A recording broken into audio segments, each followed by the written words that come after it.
Hola, en el vídeo de hoy vamos a ver el concepto de redundancia contenido en el tema 1 de introducción de esta asignatura. La redundancia en base de datos puede ser redundancia lógica o redundancia física. Comencemos con la primera. Para la redundancia lógica vamos a utilizar un ejemplo en el que suponemos que tenemos unos datos de una empresa guardados, en este caso en ficheros en vez de una base de datos. Estos ficheros son ficheros de texto plano, por ejemplo, de tipo TXT.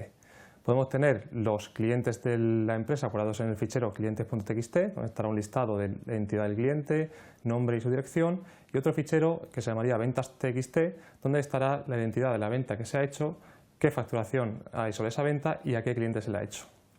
En este caso podemos ver ya la redundancia lógica, que es la repetición del mismo dato en diferentes ficheros.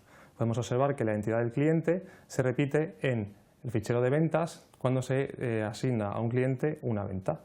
En este caso estamos hablando de la redundancia lógica.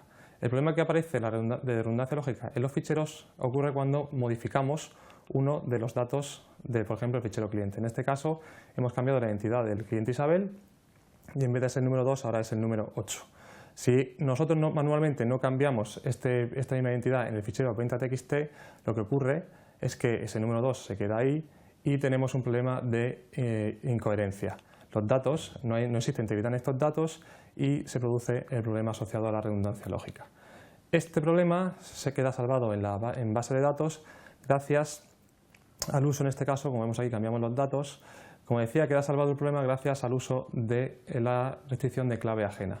Esta clave hace que automáticamente cuando yo modifique un dato en una de las tablas, en este caso la tabla cliente, ese dato se modificará en su respectivo atributo asociado con la clave ajena en la tabla ventas en este caso. Por lo tanto, en base de datos, gracias al uso de la restricción de claves ajenas, se soluciona el problema de la redundancia lógica. El segundo concepto de redundancia es el de la redundancia física. En este caso lo que tenemos es que los datos se replican en distintos discos duros. Por ejemplo, aquí tenemos de nuevo una tabla de clientes, en la que vemos un par de clientes, y lo que vamos a hacer es replicar esta tabla en diferentes discos duros.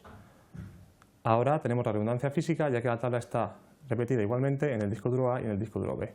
¿Para qué es necesaria esta redundancia física en base de datos? ¿Para qué sería necesaria? Con esta redundancia lo que podemos conseguir es tener un acceso de lectura concurrente y aumentando el rendimiento así de la base de datos. Dos clientes distintos o dos usuarios distintos podrían acceder a los mismos datos para leerlos. También sería posible hacer la escritura en paralelo, pero para esto necesitaríamos además un proceso de sincronización.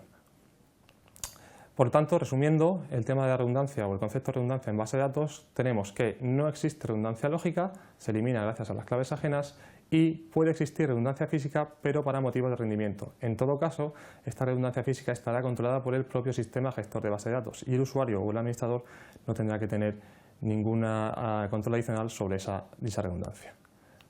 Pues hasta aquí este vídeo y nos vemos en el siguiente.